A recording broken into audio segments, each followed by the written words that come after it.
Welcome to Growth Rubric podcast, where we explore innovations driving success in B2B tech. At Growth Rubric, we specialize in helping B2B companies overcome inconsistent sales pipeline to really achieve predictable deal flow and revenue growth. Today, we are excited to speak with a guest who's revolutionizing the massive market with his venture Bazaar.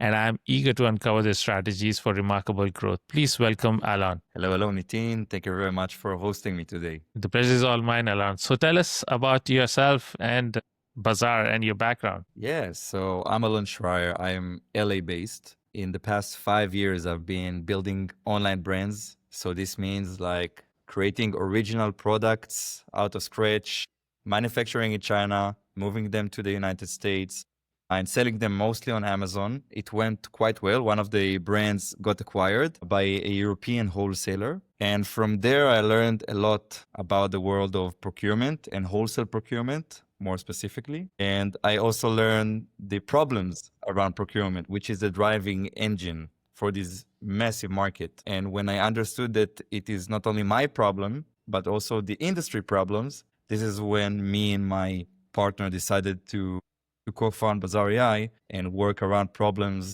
that we felt first-handed around procurement. What was some of the specific aha moment that made you sort of realize that the scale and the inefficiency and the potential for AI-powered solution in this $8 trillion? Yeah, so the aha moment, I think we are relatively young in relevance to the industry. Like we're 30 years old. And when we looked, the deals today are done doing phone calls, Excel sheets, nonstop emails. In the era of AI, we thought, okay, it looks like we can do better, right? So we started experimenting at first with the existing tech stocks. And what we realized is that we don't yet to have, I think, a full agentic workflow that can handle procurement. I mean, AI definitely, you can use some prompts in order to optimize it, but we realized that there is a gap in the market that everybody needs, like everybody, especially with all of the tariffs, right, that's happening right now, and net margins are only crumbling down. We understood that people have to optimize their procurements and liquidations, and therefore we hopped on the obvious why now, and understood that we have to create a solution for that. And just to be clear, so our solution is an AI agent, which is a procurement agent. It creates deals between wholesalers and retailers in the 8 trillion wholesale market in the United States. You touched upon a great set of inefficiencies that's plaguing this market. And with the onset of uncertainty and tariffs, there is going to be continuous pressure on the vendors who are delivering products to the market. And so it's amazing that you're able to now start to, bring in the efficiency play that AI has promised. And so with agentic workflow, you're really taking it up the next level and solving a real challenge. And so your background as a retailer have created and sold your own product lines seems to provide a unique perspective. So how has that direct experience shaped the development of Bazaar.ai and its core value prop? This is a great question. I think that the main experience when trying to find the parallels between the two worlds, so when you come to think of it, selling physical products are kind of like a product-led motion. Right? You let the brand speak the qualities and develop a position by themselves. And when people see the product that they need that match their criteria, they go on Amazon and buy it, right? So kind of the same way you can think of a software as a physical product, right? Like people in need come and try to find a solution. And when they encounter a great product that holds both of the functionalities and what they miss in the real world, so they buy the software the same way. So I think it really helped the product-led growth motion of the company. And we learned how to build a good website with good conversion rates and let the software speak for itself. So you got your customers to really try out your product. Would you be able to share like what was your MVP and what was the outcome? Yeah, sure. So I think in the most simplistic way, SaaS it's a service as a software, right? So we took the service component of SaaS. And we said, okay, let's create a very simple UI and do one very simple job. Like, let's say the software is 10% at this moment and 90% is the service, right? And I remind you, the service is creating deals. So we acted as the agentic workflow. We send the emails. We find deals for our clients. We negotiated the deal, right? We did everything, like the A to Z process, and let the end user, which was a retailer, feel like most of it done by software. Like we told them this is mostly done by software. We are only like a human in the process, just checking in. He doesn't make mistakes. When it wasn't, it was really us. But we saw that our client, after we provided the service and he thought it was done by AI, he was really happy. We were able to cut times by ourselves by a third. Like it takes on average 3 months in order to pull a deal, like to create a deal from A to Z. And we were able to do it in 1 month. So he was very happy. Like he made 3 times more the pipeline that he needed. And that gave us the confidence to go on and start taking more percentages from the manual work that we've done into delegating it into the software. Very nice. True hustler, spoken like a true, I would say, founder, a founder-led growth model here. So you solved some of this chicken and egg problem inherent in a marketplace by really leveraging your existing connections. For other founders building marketplace models, what's your top advice for overcoming this initial hurdle? So obviously, I think this is the biggest challenge and also your biggest hero, I'd say, because today, I think in today's world, I have to say that this is the biggest moat. Like having the network and having the real people in the outside world, this is the real moat today. Because as we see, like technology develops so fast and 10 new AI models and AI tools launch every single day.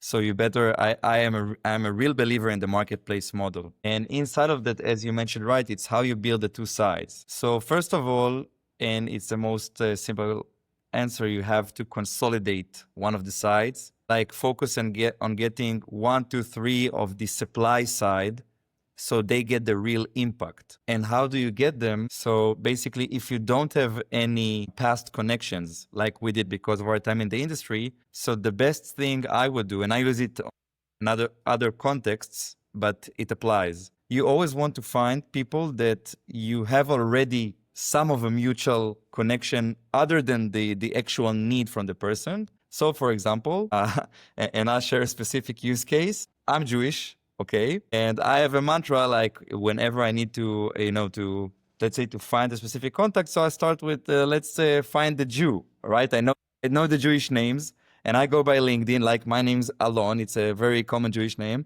So if I write New York and let's say I try to find an accountant and I write in the role accountant, and in the name Alon, it will pop up the list of Jewish people living in our accountants in New York, right? So I have already connection beside the role, right? So this is my little hack that I use a lot. And through that, you can definitely find the first 3 supply side of your marketplace and consolidate with them because they trust you as a person. Other than you don't have anything beside it. Yes, that connection, that commonality, that sort of helps you bridge the first hurdle. Can I trust you? Can you solve something for me? You overcome that by having that common ground. What is that common ground? Could vary depending on who the person is and what they're selling, but you invoked a very good commonality, and kudos to you for doing that. Yeah, and just to make it very clear, the first users in a marketplace, it is always built on trust and not on the actual use of the marketplace, because obviously you don't have millions of users and millions of options that you can offer. So the first users will always be, it's about you as a person that is going to bring them in and they trust you to build something around them. Yes, very well said. The vetting of suppliers is crucial for that trust that we talked about and preventing fraud, especially given the opportunistic nature of deal making. How do you envision scaling your personalized vetting process as Bazaar.ai grows? This is a great question. And I think that there are specifics in which you can detect fraud. And I think most of them could be verified through a form. I mean, if a supplier were to apply and he knows that he get value from Bazaar, but he needs to fill in a form and go over some sort of qualification or a test, you can say. So when we set the criteria, I think it is very clear. And by the way, like other huge marketplaces, right? Amazon knows to fight it very well, and Walmart knows to fight it very well. So I think in today's world, it is fairly easy to just test it using obviously AI. And what we do today, up until this point, is we vet our suppliers personally. And I'm not shy to say it. Like this is the work in order to provide the marketplace with good supply and trusted supply. As you grow, what role do you see partnerships playing in Bazaar AI's future growth? And are there specific type of partners you're looking to collaborate with? Yes. So first of all, I think that partnerships and PR in general is king, especially today. I think the more we also see like I think the new era of marketing or trust is around social proof. Like the more influencers, the more users, the more logos that you have around you contributes to the organic cycle of sale. So it's crucial to have partnerships. And when I'm looking towards partnerships, so obviously because I am in the supply and demand business. So on the supply side, I obviously am looking to cooperate directly with the brands or directly with the most verified suppliers that are in the United States. And I think generally speaking, I am always looking and open to talk with other completing solutions that revolves around the same customer, so we can provide customers with a complete experience and a complete solution. So obviously, let's say financing solutions for retailers, analytics, et cetera, and it goes on. I think that we can create a very complete experience for our users, which in the end of the day, this is what matters. Got it. In a different conversation we were having earlier, you were going to move from 50,000 ARR to 500,000 ARR in about a year, which is a significant growth target. What are some of the 2 to 3 priorities for Bazaar AI to achieve this 10x growth? So our go-to-market motion is product-led and community-driven. So the first step, which we already cleared out of the path, is vetting and starting to work with great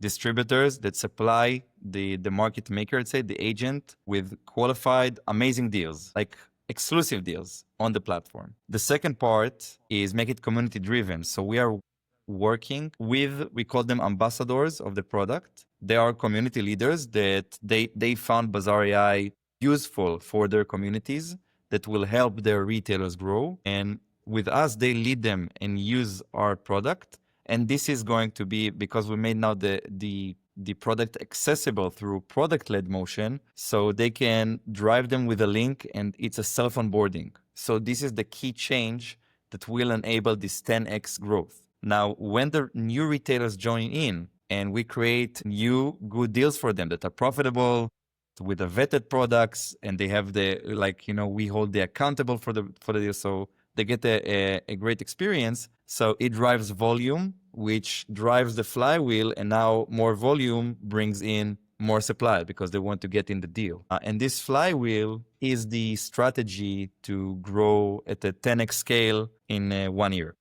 What is one piece of advice you have for our fellow B2B CEOs and founders who are currently in the early stages of building their companies and facing the challenge of achieving consistent revenue growth? Best advice will be to stay resilient. If I had to name one quality that I think is the quality for a founder, is resilience. You're going to hear every no and every reason why it won't happen. But in this 2-year journey that I'm currently building Bazaar AI, I think you have to know and take every no in a context and understand if I have maybe a lesson to take from it, or even to put it aside. Like, it doesn't matter his or her specific opinion, because I come from a mature way and understand the context. And you have to stay resilient to learn very fast, implement what really needs to be implemented, and from there grow with baby steps, and stay positive looking ahead.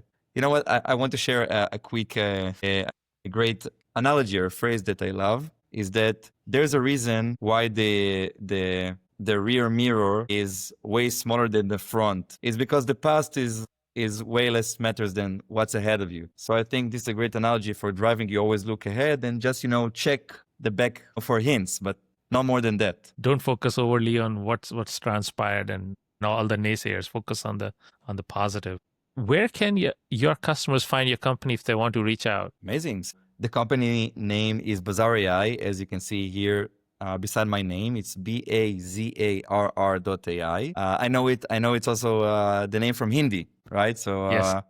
yeah, so it also applies. The premise of the company is we are aiming to be the next Bazaar, right? Like let's do wholesale like it's 2025. So you can find me there. Obviously, you can find me on LinkedIn. I'm always happy to chat. By the way, there are a lot of people that helped me and still helps me along my journey, and I want to give it back always. So whoever you are, even not on business side, even if you want a piece of advice or connect with a founder that is living the daily war of being a founder, feel free to talk to me. Thank you very much, Nitin.